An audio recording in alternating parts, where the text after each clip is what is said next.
Hey, salut à toi, bienvenue dans cette nouvelle vidéo. Dans cette vidéo, je vais te parler de ma plus grosse perte d'argent dans le business. Qu'est-ce qui m'a fait perdre le plus d'argent? Alors je te parle pas d'investissement ni rien, je te parle vraiment de perte d'argent qui m'a fait... J'ai passé du temps et j'ai perdu de l'argent. Il y a une chose qui m'a fait perdre le plus d'argent et c'était au tout début, quand je m'étais pas formé, quand j'ai vraiment commencé, je me suis acharné, c'était mes premières boutiques en dropshipping. Et j'ai perdu, c'est pas énorme hein, par rapport à ce que j'ai investi dans d'autres choses, mais c'est de l'investissement. Là on parle de perte, ça a été des 700 €, des 1000 €, des 1200 € sur 3 à 4 boutiques à la suite. Vous savez, mes premières boutiques ça a été sur les coques d'iPhone, ça a été sur des ustensiles pour chat et chien, ça a été sur des montres en bois, des lunettes en bois. Ces 3 boutiques, à chaque fois je dépensais à peu près 1000 € de publicité par boutique et même un peu plus après et j'ai fait peut-être 100 € ou 200 € de vente réunis sur toutes ces boutiques. Donc j'ai dû perdre au moins 3000 € en tout sur ces boutiques et ça c'était de la perte totale. Parce que l'investissement que j'ai fait en pub, bah, j'ai pas gardé les données du pixel. Le pixel que j'ai eu, je l'ai pas gardé. Alors à la rigueur, ce que ça m'a appris, c'est à tester. J'ai appris pas mal de choses sur les tests, mais encore que j'arrivais pas à être profitable sur ces boutiques, donc j'apprenais pas vraiment de ces tests. J'arrivais à savoir ce qui marchait pas, du coup je me disais que sur 3000 € de tests, il y a pas mal de choses qui n'ont pas marché. Bon ça du coup je le savais, à la rigueur ça m'a appris ça. Mais j'ai vraiment perdu 3000 € bêtement parce que je me formais pas, parce que je commençais tête dans le mur à fond et je poussais contre un mur. Alors j'aurais dû reprendre du recul, analyser, faire les choses bien et déjà pas choisir les produits que je choisissais et pas dépenser 150 € sur un produit qui prenait pas. Enfin, je laissais tourner des produits qui marchaient pas, mais des ustensiles de cuisine où j'étais sûr de moi que ça allait cartonner. Ça prenait pas, des trucs pour chat, ça marchait jamais. Et pourtant j'étais sûr parce que je voyais le concurrent qui marchait. J'avais pas les bonnes méthodes. Donc ça a été ma plus grosse perte et vous devez pas faire cette erreur. En dropshipping, ne vous acharnez pas sur un produit, c'est une grosse connerie. Si votre produit au bout de 50 €, 70 €, il prend pas, il n'y a pas d'ajout au panier, il n'y a pas de vente, coupez-le directement, il partira pas. Si vous avez un bon produit, la plupart du temps il marche dès le début. Vous le voyez tout de suite, il a des bons ajouts au panier, il a des bons achats, il y a un coût par achat, il y a quelque chose à optimiser en tout cas. C'est peut-être pas ultra rentable dès le début, mais il y a quelque chose à optimiser. Et ça c'est valable en dropshipping et c'est aussi valable dans des ventes de formation, dans n'importe quoi. Sur tes campagnes en général, ça dépend du prix de ton produit bien sûr, mais sur tes campagnes en général, il faut pas que tu dépenses des centaines d'euros sans que ça vende. Parce que c'est qu'il y a quelque chose qui cloche, ton audience elle est peut-être pas bonne. Bien sûr ton pixel il doit chauffer sur Facebook, c'est ta petite caméra que tu relis entre ton site web et ton business manager, elle doit accumuler de la donnée.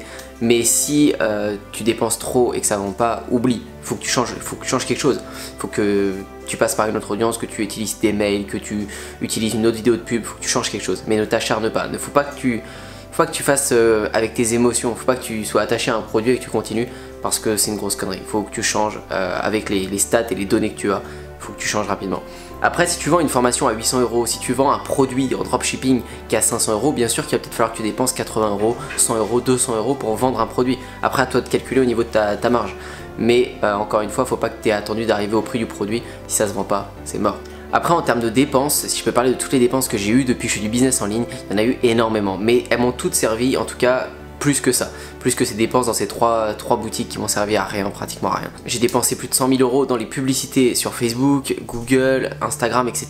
Donc j'ai dépensé des sommes énormes, mais par contre ça m'a généré des ventes, ça m'a appris plein de choses. Je sais aujourd'hui faire plein de pubs rentables sur toutes les plateformes. J'ai dépensé plein en matériel, tout ce qui est ordinateur. J'ai acheté 2 ordinateurs. J'ai commencé au tout début avec un MacBook Pro qui était, je sais plus, j'avais payé 1400 € je crois, et là j'en ai racheté un nouveau qui a plus de 3000 €. Et je rachète des écrans, des grands écrans pour bosser bien, du plein de matos photos, des vidéos, etc. Enfin ça se chiffre en milliers d'euros. C'est hyper utile, je l'ai pas vu passer, c'est plein d'investissements mais qui me sont utiles dans mon business. Donc toutes ces dépenses là je les compte pas parce qu'elles sont bien plus grosses que les 3000 € que j'ai dépensé au début, que j'ai perdu dans mes premières boutiques, mais elles me servent. Mes vraies pertes, ça a été quand je me suis pas formé, que j'ai foncé tête baissée contre un mur. Et ne faites pas cette erreur, c'est vrai. Je vous dis vraiment ça pour pas que vous fassiez cette erreur parce que c'est trop bête. Ne faites pas du business avec vos émotions, c'est une grosse connerie. Je pense qu'en règle générale, faire du business avec des émotions, c'est de la merde, réellement. Et que ce soit pour un marché ou n'importe quoi, même s'il y a un marché qui vous fait kiffer, j'en sais rien, peut-être que sur le golf, il n'y a pas de marché, je dis n'importe quoi. Si vous êtes passionné de golf et que vous voulez faire du golf, si le marché, il n'y en a pas, n'y allez pas, ça sert à rien. Vous allez vous faire chier pour rien. Vous pouvez tester, peut-être que vous voyez pas un marché, testez-le, vous mettez 50 €, 100 €, 200 €, vous fixez un budget. Si le budget est passé, arrêtez. Parce que si vous voulez continuer, vous allez juste perdre des sous pour l'instant. Peut-être que ça marchera plus tard, mais pour l'instant si ça marche pas, forcez pas. Et je vous dis souvent d'aller vers une niche qui vous passionne, je vous dis souvent que développer une communauté dans une niche qui vous passionne, c'est pas agir avec ses émotions, ça c'est vous faites quelque chose parce que ça vous plaît, donc vous allez pouvoir pousser le projet beaucoup plus loin. Et justement c'est ce que je vous dis, si vous essayez de vendre des choses dans ce marché là et que ça vend pas rapidement, oubliez. Après vous pouvez forcément développer une communauté, mais si votre communauté pareil elle monte pas, si vous faites une chaîne YouTube dans une niche qui vous passionne et vous n'avez pas monté à 1000 abonnés, 2000 abonnés, 3000 abonnés assez rapidement, ça sert à rien. C'est qu'il n'y a pas de niche. Si vous n'avez pas de concurrence, c'est compliqué. Allez dans des niches qui vous passionnent, là où il y a un marché, c'est tout. Donc pour toutes les personnes que ça intéresse, je sais qu'il y a beaucoup de personnes qui me disent Antoine, qu'est-ce que tu t'es acheté avec tout ce que tu as gagné, tout ce que tu arrives à générer aujourd'hui comparé à avant. Alors il y a plein de choses, mais je ne veux pas récapituler, mais il y a tout plein de matos pour le business. Je me suis acheté des appareils photo, etc. Je me suis acheté plein de matos pour le surf, parce que le surf est ma grande passion. Donc des combinaisons, plein de planches de surf, etc. Je me suis acheté une nouvelle voiture, je me suis acheté plein d'accessoires, plein de trucs. Mais tout ça, ça rentre dans mon investissement pour moi, mes planches de surf, etc. Ça marche aussi dans mon business à côté, qui est dans mon business de surf.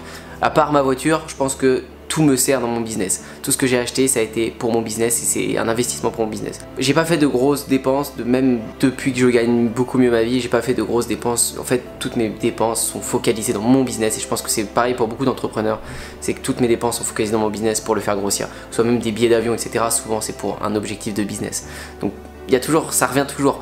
Donc je peux même pas dire que j'ai eu de grosses pertes d'argent à part ces 3 premiers shops qui ont été des grosses pertes que j'étais pas formé et parce que je ne relevais pas la tête, je n'essayais pas de me remettre en question. Donc voilà pour cette vidéo, j'espère que ça vous a plu. Je remercie encore et encore toutes les personnes qui prennent leur place pour la conférence à Bordeaux le 26 janvier. Ça me fait super plaisir et j'espère vraiment vous revoir, te revoir toi à Bordeaux le 26. C'est de 14 h à 18 h, tu le sais. Je donne tout ce que je sais. Tu auras la possibilité de venir avec ton ordinateur, d'être assis sur une table et que je puisse t'aider individuellement. Il y aura peut-être quelques surprises avec des personnes qui présenteront leur projet, peut-être pas, mais dans tous les cas, moi je serai là et moi je t'aiderai sur ton business, j'essaierai d'être présent avec toi, qu'on puisse se rencontrer et discuter ensemble, c'est vraiment l'idée. Si tu peux, viens à Bordeaux. Je te dis à bientôt pour une prochaine. Ciao!